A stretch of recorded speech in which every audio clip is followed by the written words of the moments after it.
Казвам се Васил Байлов. Роден съм в Ветрени и цял живот живея тук, освен малкото време, в което съм учил. Обичам си родното място. Никога не съм мислил да отида да живея в големия град. Занимавам се специално с икони. Иконата ми е най-силната страна. Просто когато започнах да рисувам икони, разбрах, че иконата ми се отдава много добре. Правя живопис, и пейзаж, и портрет, и фигурална композиция, но иконата не знам защо. Още от първите ми работи така аз забелязах, че се получава натура, трудно се намираше. Преди 30 години имаше цензура, която на хората, които аз не съм завършил академия, хората, които не са завършили академия или Великотърновския университет, не им даваха възможност да показват така в Отидох в дружеството, Пазарджишкото дружество на художниците, представих си работите, колегите много харесаха. Аз един от първите, така след промените, които показах, защото преди това нямаше възможност да ги показвам.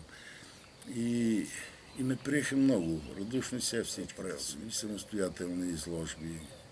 След това те ми помогнаха в смисъл с литература, да ми дадат да прочета Ермини и така нататък. Марин Маринов, един много така уважаван от мен и много сериозен художник от Пазарджик, с много добро чувство към мен.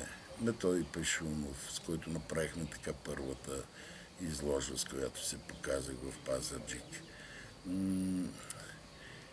И много, Васко Петров, приятели много, Спас Киричев, скулптор и така нататък.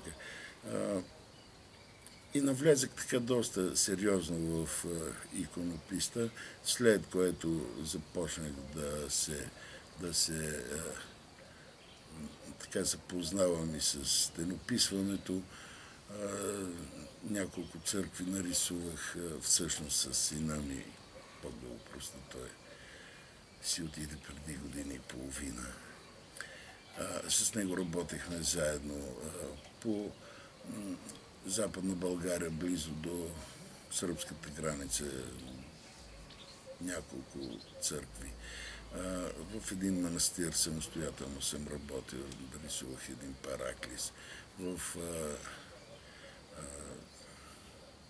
трапезарията на манастира нарисувах една доста интересна сцена.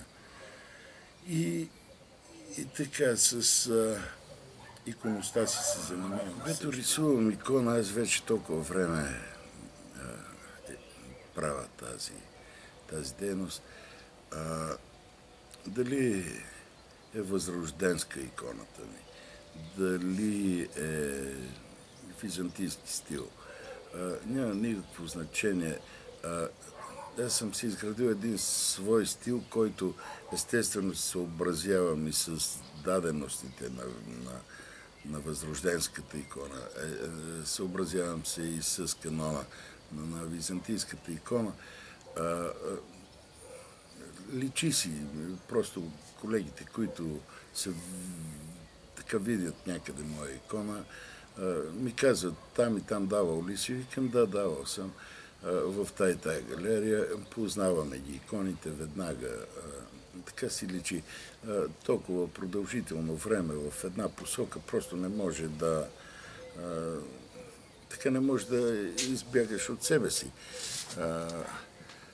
Колкото и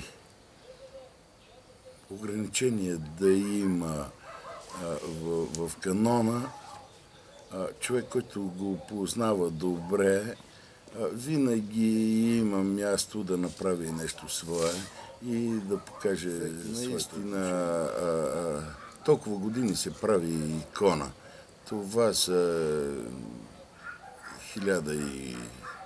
преди много години.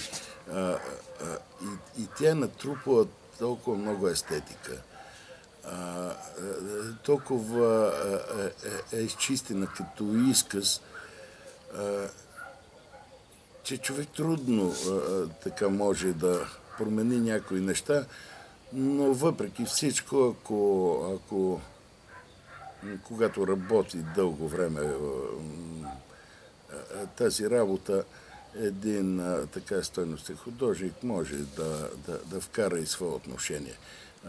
Точно по тези причини колегите познават моите икони, където и да ги видят. Правих иконите за Параклиса ни във Ветрен, Свети Илия се нарича Параклиса. Реших Свети Илия, самия образ в царския ред, който е така изографисан, да направя една творческа така икона. Не да копирам стари образци и така нататък. Реших го, съобразих се естествено с образа на Свети Илия. Така работих го с много любов, с много така сериозно отношение към самата работа. Нали, бях решил вече да е творческа работата. И когато го завърших, се получи така доста интересна икона, много красива, задоволи моите така естетически нужди. Обаче много хора, като погледнат самия Свети Илия, казват, що си прилича на тебе. Аз изобщо нямам такива. Не съм имал предвид да нарисувам себе си в образа на Свети Илия, но обикновено художника, когато рисува и когато така не обръщат внимание точно на подобни неща, го прави. Без да искам, наистина Свети Илия си прилича по някакъв начин на мен. Аз съм далеч от мисълта да се сравнявам с светеца, но без да искам се е получил. И не съжалявам, хубаво, много добре. Всъщност е една просветителска дейност, която словото на проповедника го претворява в видим образ. Когато човек чуе така проповедника, той си създава някакъв свой образ, но на художника явно му е дадено нещо повече, който го вижда по определен начин и го претворява в иконата. Точно за това казвам, че иконописеца и просветител. Ще ми се така в много и други посоки да бъда просветител. Аз съм учител като професия, но доста години съм на свободна практика като художник. Създадохме във Ветрен едно сдружение, което има точно такава цел. Малко повече духовност да вкараме в селището ни и най-вече за децата. Училището е съвсем близо до изложбения салон, който създадохме. Показвали сме много изложби на различни художници. Иван Мърквичка стояха 2 месеца, 22 работи на Иван Мърквичка стояха в нашата изложба преди 7-8. Прекъсване от 4-5 години на дейността на сдружението, не по наша вина естествено. Няма да търсим вина в никой, но такава беше ситуацията.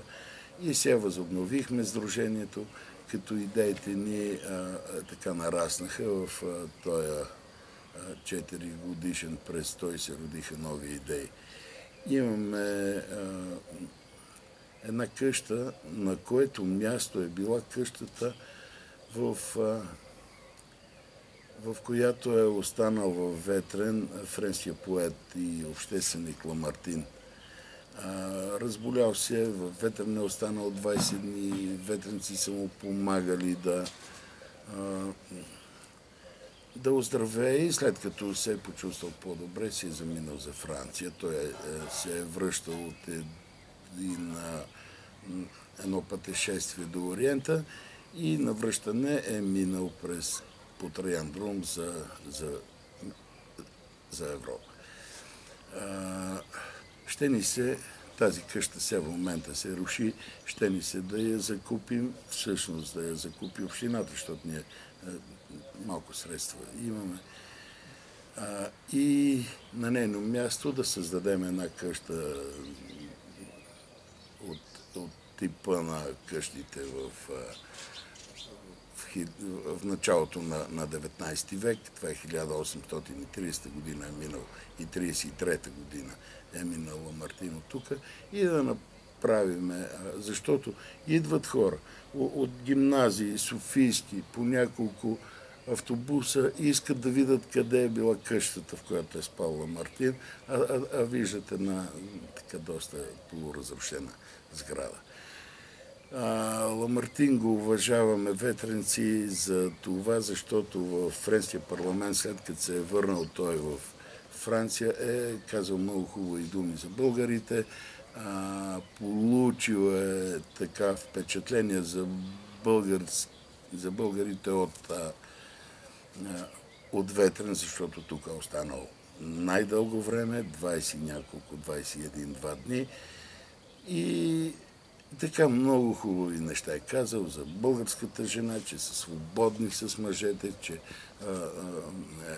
са християни, че нямат нищо общо с азиатците. Надолу искам да направим един паметник на Страхил войвода, който е от Ветрен. Не сме започнали така сериозна подготовка за цялата тая работа, но имаме и скулптор, много качествен, много професор Стефан Лютаков, който с удоволствие ще направи скулптурата. Разговаряли сме и с общината, и с него, дай Боже да се